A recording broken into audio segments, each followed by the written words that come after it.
Ramata Tapsoba, veuve âgée de plus de 80 ans, vit au quartier Mosikro dans la commune d'Atekoubé.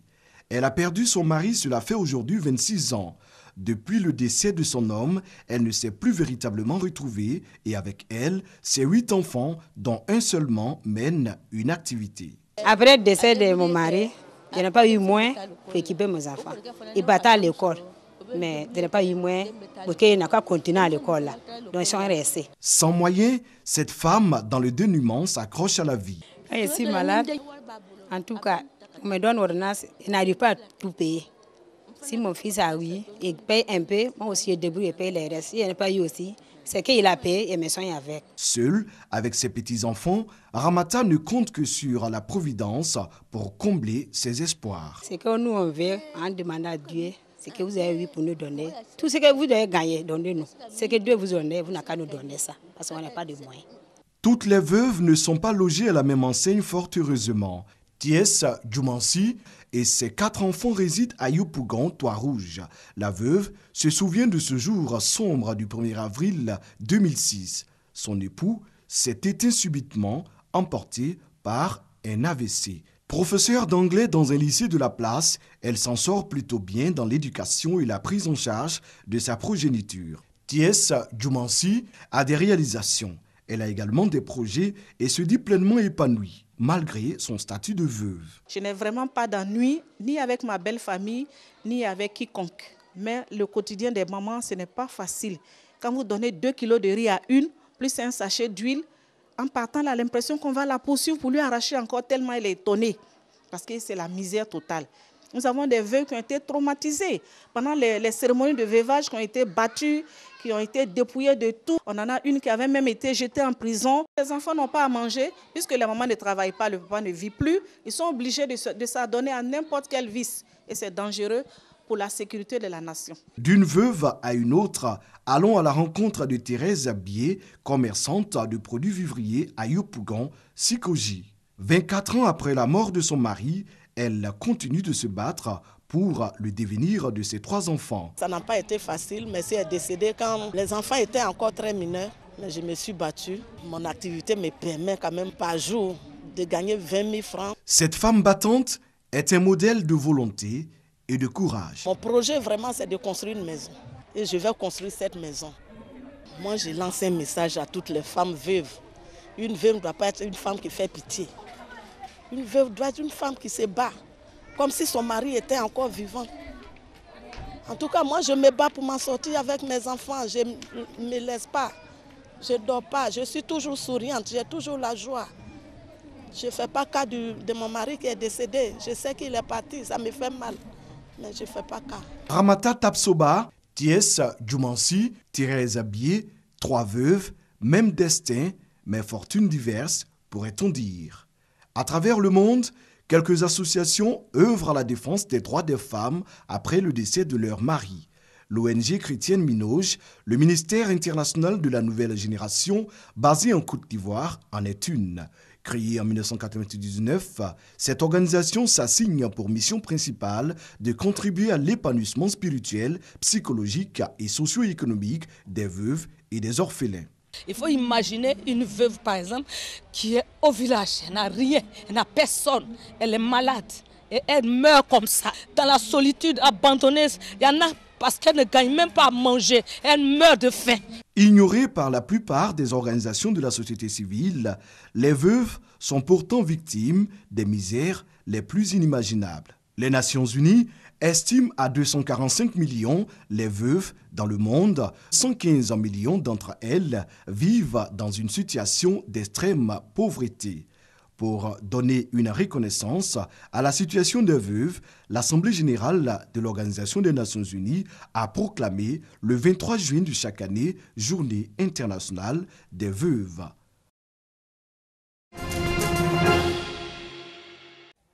Marie Adiko est fumeuse de poissons à Abobo-Doumé dans la commune d'Atekoubé. Elle travaille dans des conditions difficiles. Respirer au quotidien la fumée est insupportable. Un travail de poisson là, c'est dur, c'est difficile. Mais c'est un métier que nous on a choisi. On voit qu'il y a un peu d'argent dedans, on s'assoit dedans, mais ça nous fatigue beaucoup. La fumée nous fatigue, ça nous pique dans les yeux. Ça nous donne des maux d'yeux, les maux de tête. Non loin de là, d'autres fumeuses de poissons, elles ont bénéficié d'un four moderne. Fini pour elles les soucis de santé. C'est un four que les clés sont beaucoup. C'est grand. On arrive à disposer beaucoup de poissons, beaucoup de quantités de poissons là-dessus. Parce qu'avec le four traditionnel, les barriques là, c'est petit. Si tu as trop mis le poisson dessus, c'est au moins 25 kg ou bien 30 kg. Mais aujourd'hui, sur ce four-là, un seul fumage peut faire 100 kg. On n'est pas en contact avec la fumée. Il y a un cheminée qui dégage la fumée des fours. On n'est pas exposé à la chaleur parce que les fours sont fermés. Fumer du poisson sans avoir les yeux qui vous piquent. L'expérience fait écho. Des femmes venues du Ghana s'imprègnent du savoir-faire ivoirien. Ça nous plaît beaucoup parce que c'est un nouveau modèle de fumage que les FAO a offert à toutes les femmes transformatrices afin d'améliorer leur travail, non seulement ça, leur santé.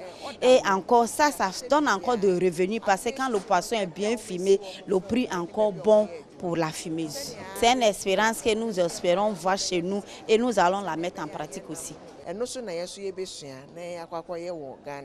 Ce dispositif moderne pour le fumage de poisson a été construit en 2013 avec l'appui de l'Organisation des Nations Unies pour l'alimentation et l'agriculture, FAO. Cette année, 3 autres ont été réalisés dans les localités de Grand Laou, Guessabo et Makori Anoumambo. Bénédicte est drépanocytaire. Chaque mois, elle reçoit du sang. Sans cette poche de sang qui me permet de rester en vie, au moins pour un certain nombre d'années, je ne pense pas que je serai en vie.